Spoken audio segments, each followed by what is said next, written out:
For about 15 years of my life, I've done a lot of traveling, working for an international relief organization, shooting and producing videos. I've traveled to about 85 different countries, and during that time, I picked up a few souvenirs along the way.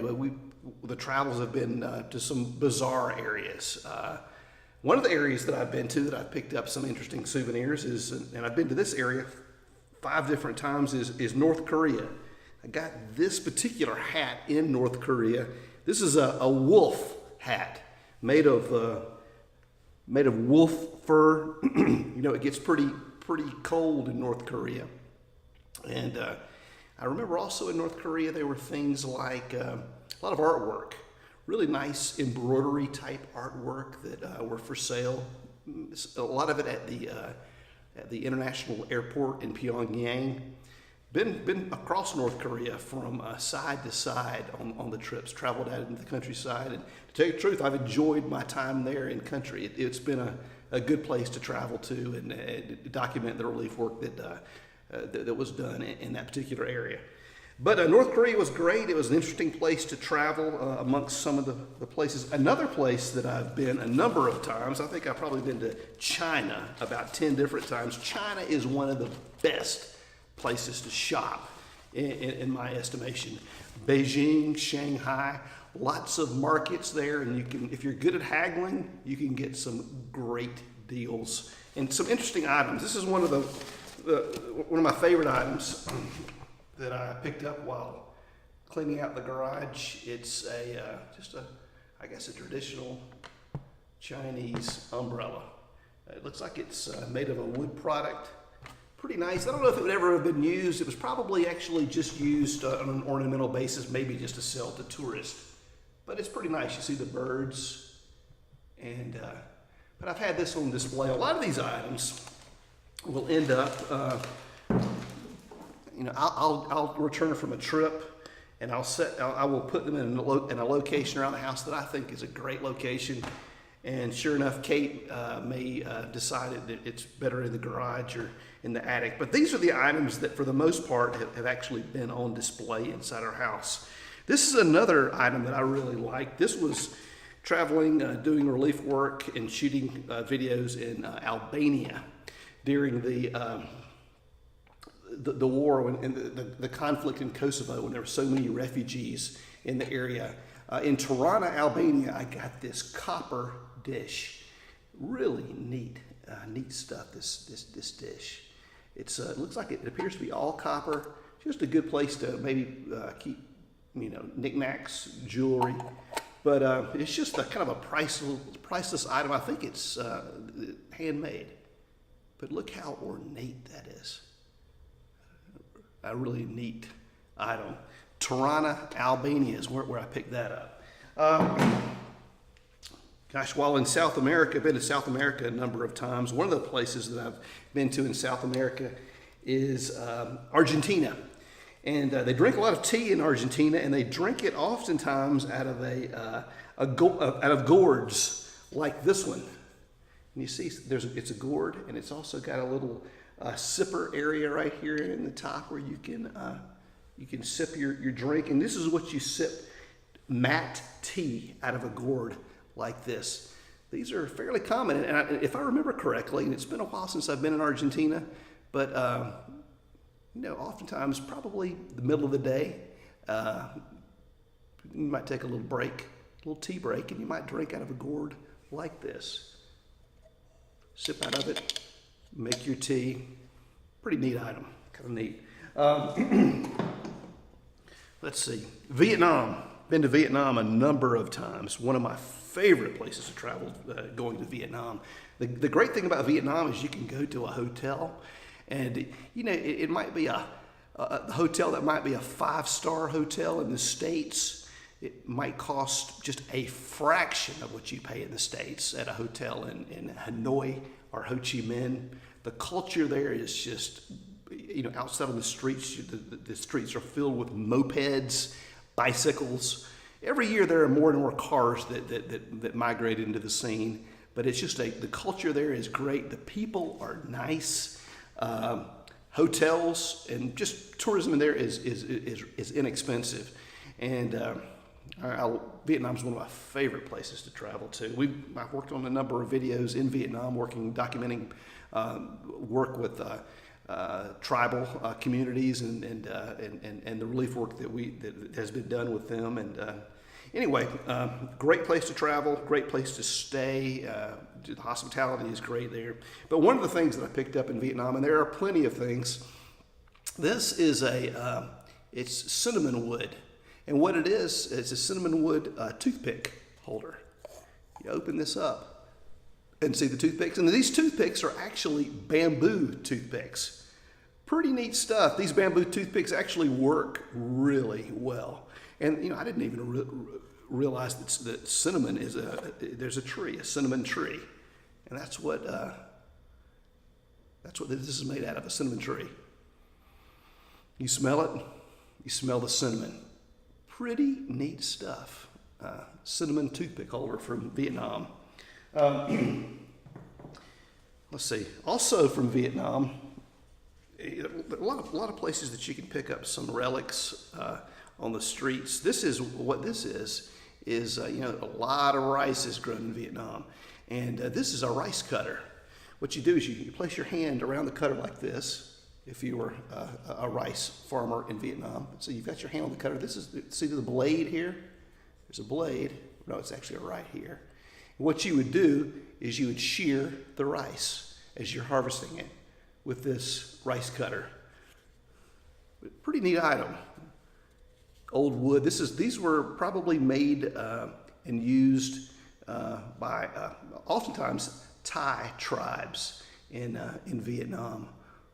We'll use these in the north, but just Vietnamese farmers, as they harvest rice, will use something very similar to this. There are different versions of the same. Very interesting. Let's see, another item. You get a lot of baskets like this in Vietnam. See the basket? Look at the work involved. This is the type of basket that probably a Vietnamese farmer would take their lunch out in. Open it up here. See how it's woven? See the weave there? Pretty interesting. They would take that out, and maybe that would be their lunch pail for the day. It's kind of ornamental. You can put it on a shelf in the house, and that's where ours ended up being.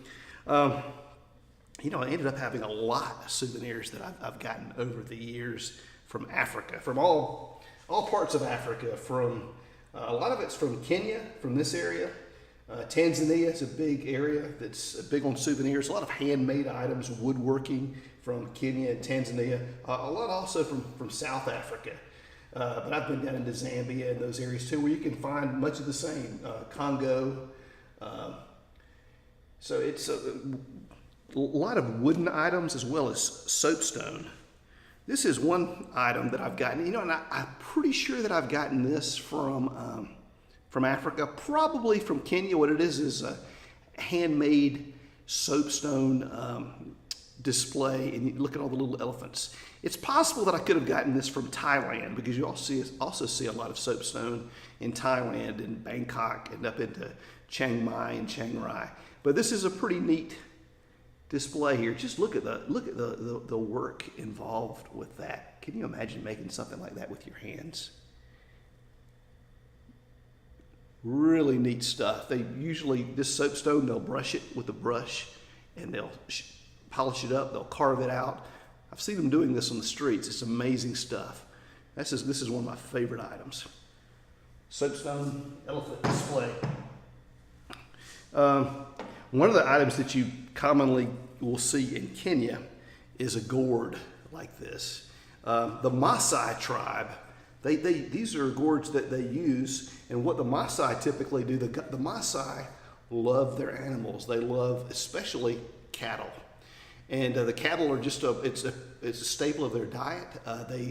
The cattle oftentimes will live in and around their huts. They'll have a thatch fence area around the hut, and in that fence area, they'll oftentimes have their cattle right there with them. And what they would put into a gourd, typically like this, would be used to store kind of a mixture of milk and blood mixture that it would be part of a staple in their diet. This is an actual gourd that was used or has been used by Maasai tribe.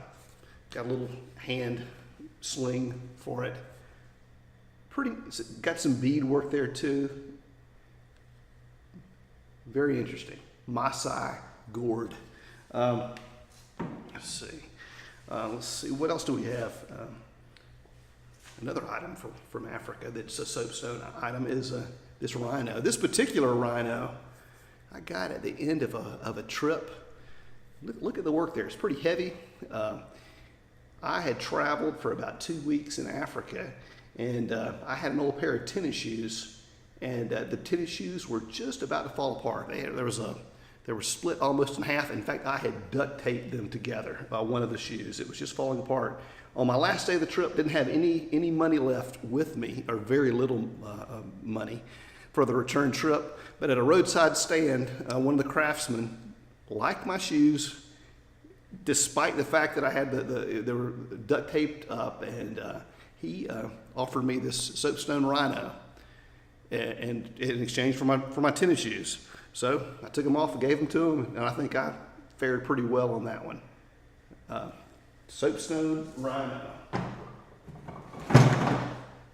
Here's another item from Africa. You know, in Africa, in my travels in Africa, you often you don't see a lot of wildlife in Africa outside of game parks. Game parks are areas where wild animals, giraffes, lions, other types of big five wild animals.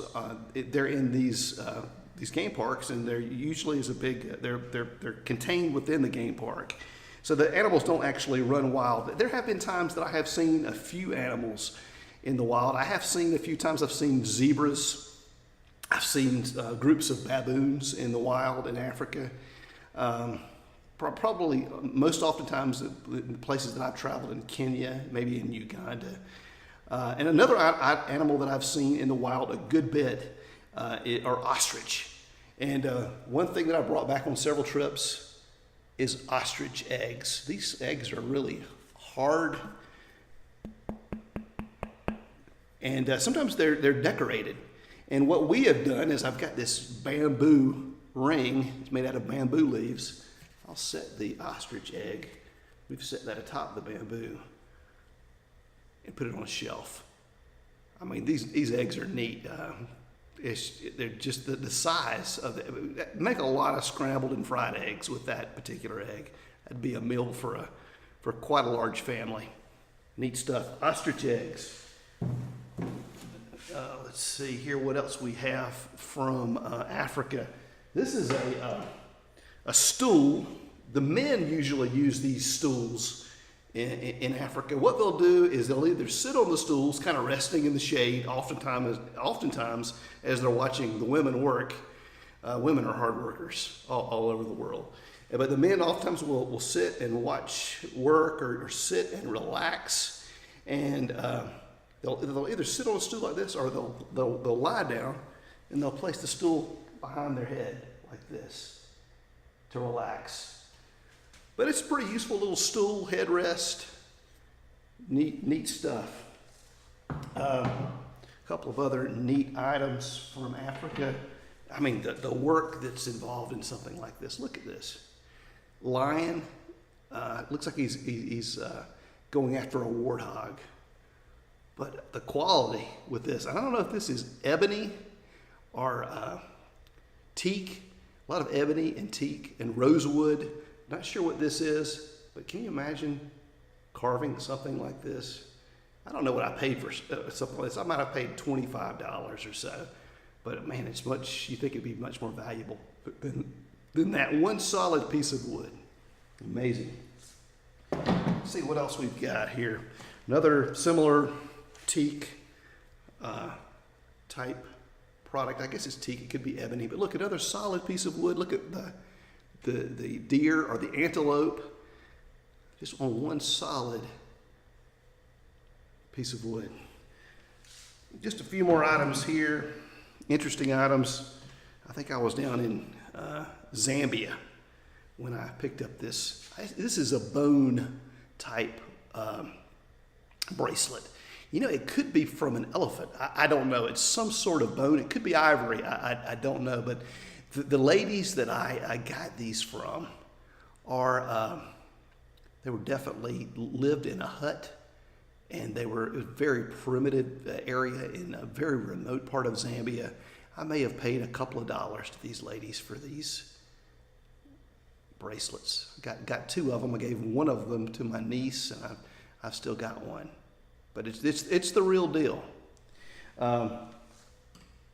This is an item that you see. That's a lot of interesting items from Africa. See the face of this handcrafted. What this is made of cowtail. It is a cowtail. And what you would do, what most Africans I think would do with this, they might do a little dusting or they might shoo flies away with it. But it's pretty neat. It's actually the tail of a cow. Neat stuff. This one item has been very popular. Again, this is several members of our family. It contains the Big Five. It's a handmade one piece of wood, but what our family has used these for and what they're commonly used for are their bread baskets. And it's just a great way to keep a loaf of bread on your kitchen counter, and it's just decorative so the bread's not just out there. But these have been really popular with my family. Picked them up on several trips. But you see, like the Big Five. Now, see if I can remember what the Big Five are. Is it the rhino, the water buffalo, the lion, the elephant, and the leopard? But anyway, those items there on, if you can see them, hand carved on the top and the sides out of one piece of wood. You see the tree there too? Neat stuff. Let's see, one last little item. You know, I've got a lot more items, but these are just the ones I found just recently cleaning out the garage and also just on some shelves around the house. But I thought this was neat, real simple. But I got this in Israel. This is a plant, and I really need to look up the type of plant. But this plant is what many think the crown of thorns that Jesus had placed upon his head was made out of this particular brushy type tree. But you see the thorns there? I got this one, I think it was in northern Israel. We traveled from Tel Aviv up to Caesarea by the sea, and this was just this. We gathered a number of these, and I've got them, had them kind of displayed on the mantle in our house. Not a lot of expense with anything like this, but it's definitely pretty meaningful given the historical background. Well, just wanted to go over a few of the items that I've picked up, some of my favorite souvenir items. We'll hopefully put out another video soon. If you like these videos, subscribe to them if you'd like to, and hopefully we'll get more videos out to you, videos that concern travel issues, some of the knowledge that I have of traveling from my time on the road.